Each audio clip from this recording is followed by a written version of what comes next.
उसने कहा था भाग दो।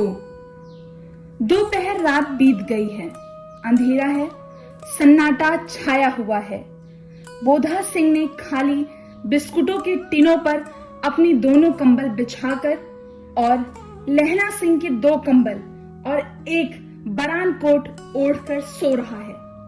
लहना सिंह पहरे पर खड़ा हुआ है, एक आंख खाई के मुख पर है और एक बोधा सिंह के दुबले शरीर पर। बोधा सिंह कराहा, क्यों भाई, क्या है? पानी पिला दो। लहना सिंह ने कटोरा उसके मुंह से लगाकर पूछा। कहो, कैसे हो? पानी पीकर बोधा बोला। कंपनी छूट रही है, रोम रोम में तार दौड़ रहे हैं, दांत बज रहे हैं। अच्छा, मेरी जर्सी पहन लो। और तुम? अरे मेरे पास सिगड़ी है और मुझे गर्मी लगती है, पसीना आ रहा है। नहीं, मैं नहीं पहनता। 4 दिन से तुम मेरे लिए। हाँ, याद आई, मेरे पास दूसरी गरम जर्सी है, आज सवेरे ही आई है।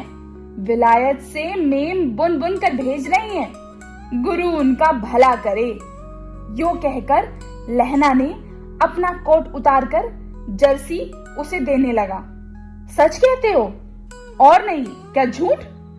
क्यों कहकर ना ही करते बोधा को उसने जबरदस्ती अपनी जर्सी पहना दी और आप खाकी कोट और जीन का कुर्ता भर पहनकर पहरे पर खड़ा हुआ। मेम की जर्सी की कथा केवल कथा मात्र थी। आधा घंटा बीता, इतने में खाई के मुंह से आवाज आई, सूबेदार हजारा सिंह। कौन? लेफ्टिनेंट साहब। हुक्म हुजूर।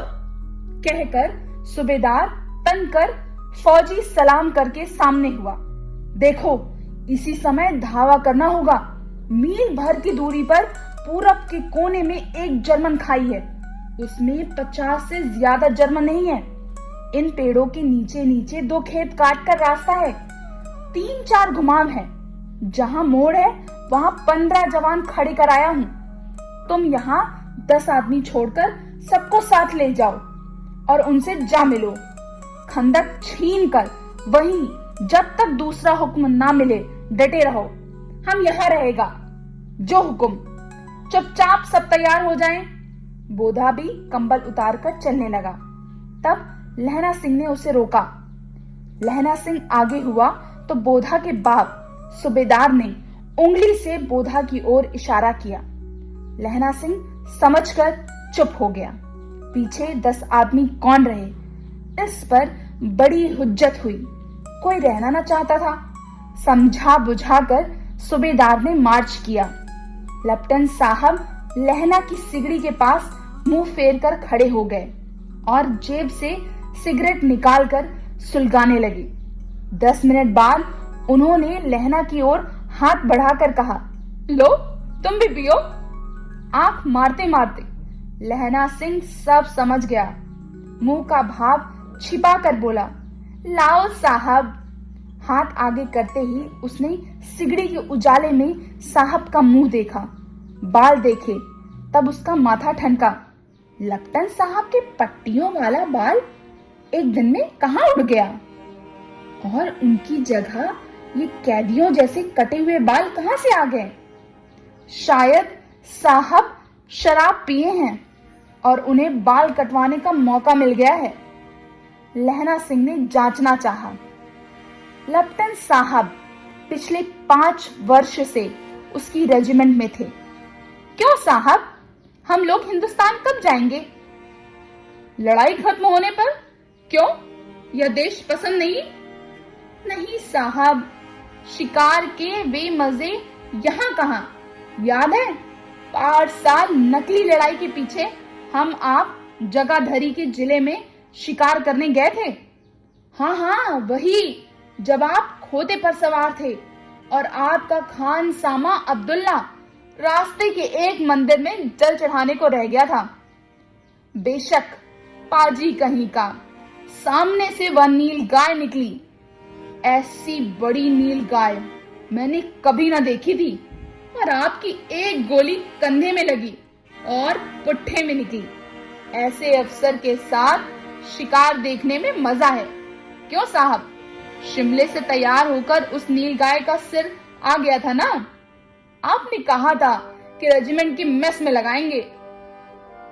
हाँ, पर मैंने वह विलायत भेज दिया। ऐसे बड़े बड़े सींग 2-2 फुट के तो होंगे। हाँ लहना सिंह, 2 फुट 4 इंच के थे। तुमने सिगरेट नहीं पिया? पीता हूँ साहब, दिया सलाई ले आता हूँ, कहकर लहना सिंह खंडक में घुसा। अब उसे संदेह नहीं रहा। उसने झटपट निश्चय कर लिया कि क्या करना चाहिए। अंधेरे में किसी सोने वाले से वह टकराया। कौन? वजीरा सिंह। हाँ, क्यों लहना सिंह, क्या कयामत आ गई है, जरा तो आंख लगी भी। होश में आओ, कयामत आई है और लेफ्टिनेंट साहब की वर्दी पहनकर आई है। क्या? लेफ्टिनेंट साहब या तो मारे गए या कैद हो गए। उनकी वर्दी पहनकर या कोई जर्मन आया है। सूबेदार ने इसका मुंह नहीं देखा, मैंने देखा है और बातें की हैं। सहरा साफ उर्दू बोलता है, पर किताबी उर्दू, और मुझे पीने को सिगरेट दिया। तो अब मारे गए, धोखा है। सूबेदार हो रहा कीचड़ में चक्कर काटते फिरेंगे और यहाँ खाई पर धावा होगा, उधर उन पर खुले में धावा होगा। उठो, एक काम करो, पलटन के पैरों के निशान देखते देखते दौड़ जाओ। अभी बहुत दूर न गए होंगे। सूबेदार से कहो कि एकदम लौट आवे। खंदक की बात झूठ है। चले जाओ, खंदक के पीछे से निकल जाओ, पत्ता तक न खड़के, देर मत करो। हुक्म तो यह है कि ऐसी की तैसी हुक्म की। मेरा हुक्म, जमादार लहना सिंह, जो इस वक्त यहाँ सबसे बड़ा अफसर है, उसका हुक्म है। मैं लेफ्टिनेंट साहब की खबर लेता हूँ। पर यहाँ तो तुम 8 ही हो। 8 नहीं, 10 लाख। एक अकालिया सिख 1.25 लाख के बराबर होता है। चले जाओ, देर मत करो। लौटकर खाई के मुहाने पर लहना सिंह दीवार से चिपक गया। उसने देखा कि लेफ्टिनेंट साहब ने जेब से बेल के बराबर 3 गोले निकाले। तीनों को जगह जगह खंदक की दीवारों में घुसेड़ दिया और तीनों में एक तार सा बांध दिया। तार के आगे सूत की गुत्थी थी, जिसे सिगड़ी के पास रखा। बाहर की तरफ जाकर एक दिया सलाई जलाकर गुत्थी पर रखने ही वाला था कि बिजली की तरह दोनों हाथों से उल्टी बंदूक को उठाकर लहना सिंह ने साहब की कोनी पर तान कर दे मारा। धमाके के साथ साहब के हाथ से दिया सलाई गिर पड़ी। लहना सिंह ने एक कुंदा साहब की गर्दन पर मारा और साहब आंख मीन गॉट कहते हुए चित हो गए। लहना सिंह ने तीनों गोले बिन कर खंदक के बाहर फेंके और साहब को घसीटकर सिगड़ी के पास लिटाया। जेबों की तलाशी ली। 3-4 लिफाफे और एक डायरी निकालकर उन्हें अपनी जेब के हवाले किया। साहब की मूर्छा हटी। लहना सिंह हंसकर बोला, क्यों लेफ्टिनेंट साहब, मिजाज कैसा है? आज मैंने बहुत सारी बातें सीखी हैं तुमसे। यह सीखा कि सिख सिगरेट पीते हैं। यह सीखा कि जगाधरी के जिले में नीलगाय होती है और उनकी 2 फुट 4 इंच की सींग होती है। और ये भी सीखा कि मुसलमान खान सामा मूर्तियों पर जल चढ़ाते हैं और लेफ्टिनेंट साहब खोते पर चढ़ते हैं। पर ये तो कहो, ऐसी साफ उर्दू कहाँ से सीख आए? हमारे लेफ्टिनेंट साहब तो बिना डैम के 5 लफ्ज भी नहीं बोला करते थे।